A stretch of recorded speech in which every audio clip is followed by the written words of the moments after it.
taught Mary Magdalene how to awaken the third eye, and that teaching was never meant for the world to hear? What if the most powerful lesson he shared was not spoken from a hill, but whispered in silence? And what if this inner sight was the very thing later erased, softened, and misunderstood?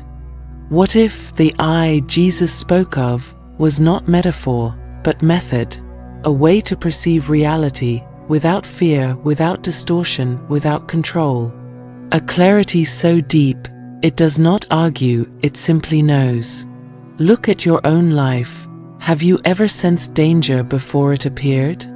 Felt drained by certain people, systems, or routines without knowing why? Known a truth before anyone else could explain it? What if that wasn't coincidence, but a dormant faculty waiting to be remembered? What if Mary Magdalene was trusted, not because she believed more, but because she could see more? Because she understood that awakening does not happen through obedience, but through awareness.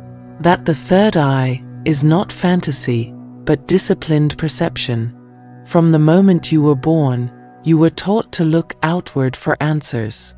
Rules, titles, screens, approval, yet the moments that shaped you most, love, fear, intuition, certainty, were never visible, they were internal.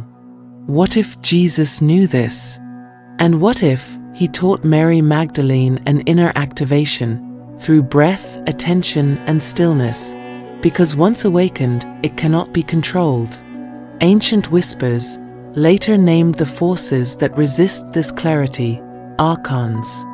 Not monsters, but systems of distraction that thrive when perception sleeps. In this video, you will uncover what the third eye truly is, why Jesus taught its activation privately to Mary Magdalene, and why forces of blindness fear clarity more than rebellion. But be warned, this is not information, it is remembrance, and once you see, pretending you don't will no longer be possible. Mary Magdalene was never meant to be remembered as history painted her. That version was safer, smaller, easier to control. But the forgotten truth whispers something far more unsettling. Mary was a seer, a woman whose awareness moved beyond ritual, beyond rules, beyond surface belief. She did not merely follow teachings, she entered them. Awareness interrupts predictability, and systems, whether social, cultural, or psychological, rely on predictability to function smoothly. When people cannot see what influences them, they are easier to guide. They react on cue, they consume on impulse, they defend identities they did not consciously choose.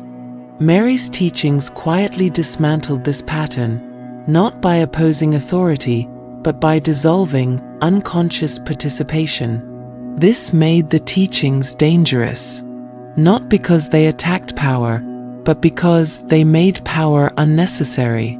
A human trained in perception does not need constant instruction.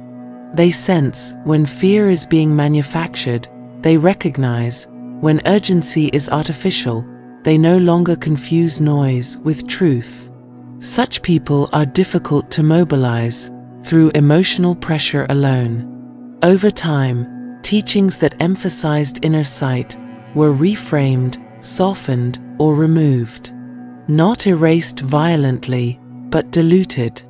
The focus shifted from direct knowing to belief, from perception to obedience, from inner authority to external validation. Mary Magdalene's role was quietly reduced. Her clarity became symbol, her discipline became devotion, her method became mystery. This was not done out of malice alone, but fear. Because a population trained to see cannot be governed by illusion. They require transparency, they ask different questions, they refuse to move simply because they are told to. Mary knew this outcome was inevitable. That is why she taught only those prepared to carry the weight of awareness. She understood that vision comes with consequence. Once a person sees clearly, they can no longer pretend ignorance. And so the teachings went underground, not lost, but waiting for a time when distraction would peak and the need for clear seeing would return. That time quietly is now. Mary Magdalene never promised comfort to those who learned to see. She promised truth, and truth, once recognized, reshapes how a person lives. To see clearly is not to withdraw from the world, but to move through it consciously. You no longer react just because others do. You no longer absorb every fear placed before you. You choose where your attention rests, and that choice becomes your freedom. This is the responsibility of sight. Mary taught that awareness is not a gift, it is a practice. Looks like you forgot, once again, how powerful you are.